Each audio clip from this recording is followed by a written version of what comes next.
Good day to you, Bacoor! Thank you so much for your continuous support as always. So based on our marketing research, marami ang nagtatanong about TFS. But before we proceed, short disclaimer, we are not sponsored by TFS nor employees of the company. Our discussion is based primarily on our understanding and guidelines provided to us by TFS. Okay? So pakilala muna ako. So my name is Marvin Camila. I'm the training officer ng Toyota Bacoor. Siyempre kasama ko lagi sa project na to si Sir Kevin, ang ating marketing officer, film director, researcher, lahat-lahat. Okay? So ayun po siya. Simulan na natin.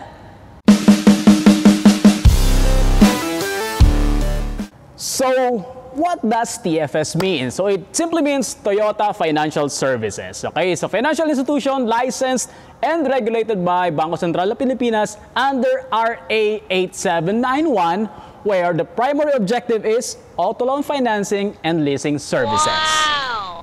Pero bakit nga ba karamihan ang gusto ay TFS approval? Well, based on our study, okay, you get to pay lower down payment and lower amortization. Pero bakit nga ba? Well, obviously, it's owned by Toyota. As simple as that. Siyempre, di ba? Ready na ba kayong mag-fill out ng application form? So, but before we proceed with the application, mas ina-advise namin magkaroon na kayo ng self-assessment. Okay, so tanungin mo muna sarili mo, kaya ko na bang bumili ng kotse? Saan ko ba madalas gagamitin ng kotse? May mga binabayaran pa ba ako? Any type of loans? Okay, baka may additional housing loan pa ako and so on. Or may matitira pa ba sa mga ipon ko? Okay? So, bakit nga ba kailangan mag-conduct ng self-assessment? Or bakit kailangan mo tanungin yung sarili mo? Okay? Kasi when you apply for TFS or any other bank, i-evaluate kayo niyan based on 5 C's of credit. Okay? Number 1 is based on character, or kung may credit history ba kayo. Second, do you have the capacity to pay or ability to pay?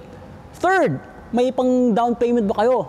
Okay, may pang DP, for example. Fourth, yung condition, living condition nyo. Are you renting? Do you own the house, for example? And fifth, yung collateral, which of course, ang nagiging collateral dito, yung kotse.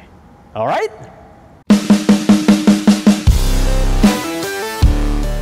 So, eto na yon. Fill out ka ng application form. Ganito itsura nun, ha? Wow! Okay?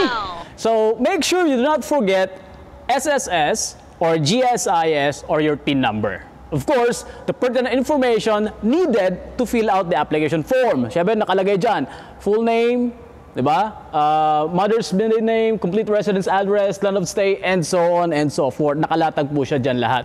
And most importantly, when you are done filling out the form, do not forget to sign.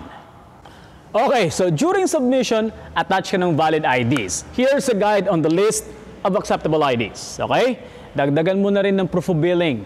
Meralco, Maynilad for the last 3 months. Kung meron kang bank statement, okay? Kung empleyado ka, COE with compensation. And provide ka ng best time to call. So, if ever tatawag ang bangko or si TFS, hindi mo mamimiss ang tawag nila. Take note, additional requirements may be needed after your approval.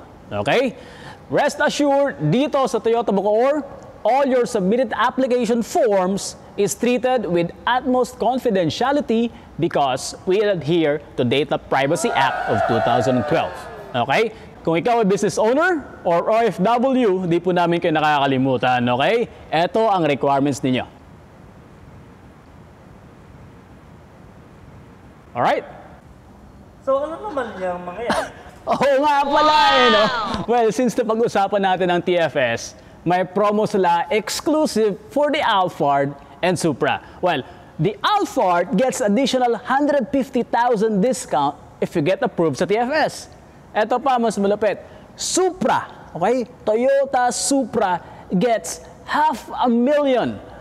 500,000, okay? 500,000 discount or a 0% interest on selected terms. Okay? Take note, TFS approval only.